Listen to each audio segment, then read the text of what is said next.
This is the Mahaicony River.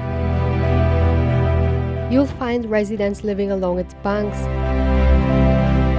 In the backlands, they farm rice, vegetables, and rear cattle. The black water is still used for cooking, washing, and yes, drinking. It's also home to a variety of water creatures. You got Lavaria to swim over the creek.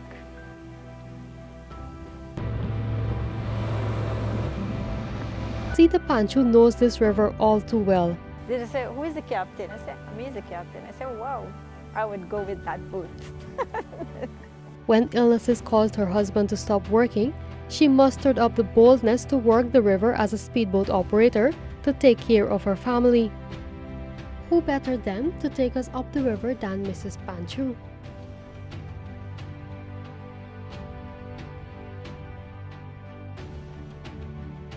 When the symbols of nationhood were being decided on for Guyana's independence, the kanji pheasant was selected as the national bird. It can be found on the coat of arms. It is said to be the stinkiest bird in the world. I'm not sure why, but I traveled this afternoon to Mahaicony River to find its nesting place. The people here called it Stinky Nana. The Stinky Nana fly to pick me. Just like dog now. I'm afraid of the Stinky Nana. Just a few minutes in, we came upon the first sighting.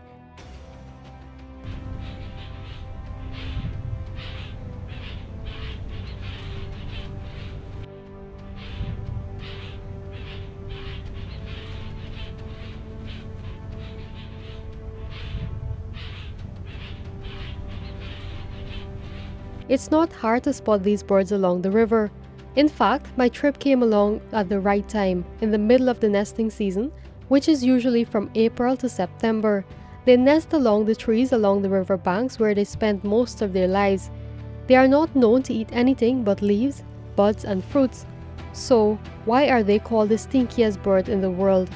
Well, I have found it has to do with the way their digestive system works. Researchers have found that the birds can retain liquids for up to 18 hours and solids for an incredible 24 to 48 hours. Over that time, fermentation takes place, and this gives off a range of smelly chemicals as bacteria breaks down the substance in their stomach. So, given its very unpleasant reputation, why was the kanji pheasant chosen as Guyana's national bird? Sugrim Budu, who has lived in this river since he was born over 60 years ago, has a theory. Through the colonial days, all crane or whatever all birds are from the head. Through the queen, you can't shoot them. It's a rule of law. That anything that have a crown on the head belongs to the king. Look like our king then. So they don't shoot the bird. Those birds don't shoot. Often don't know why don't shoot them bird, you know. There's a law.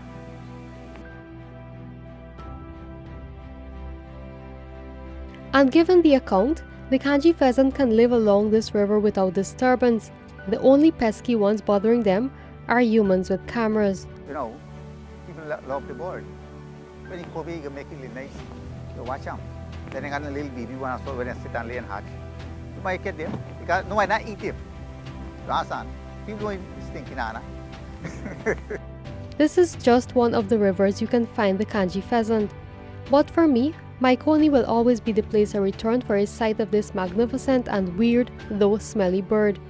At the end of the day, nature provided a beautiful escort and reason for our return to the Mahaicony River, home of Guyana's national bird.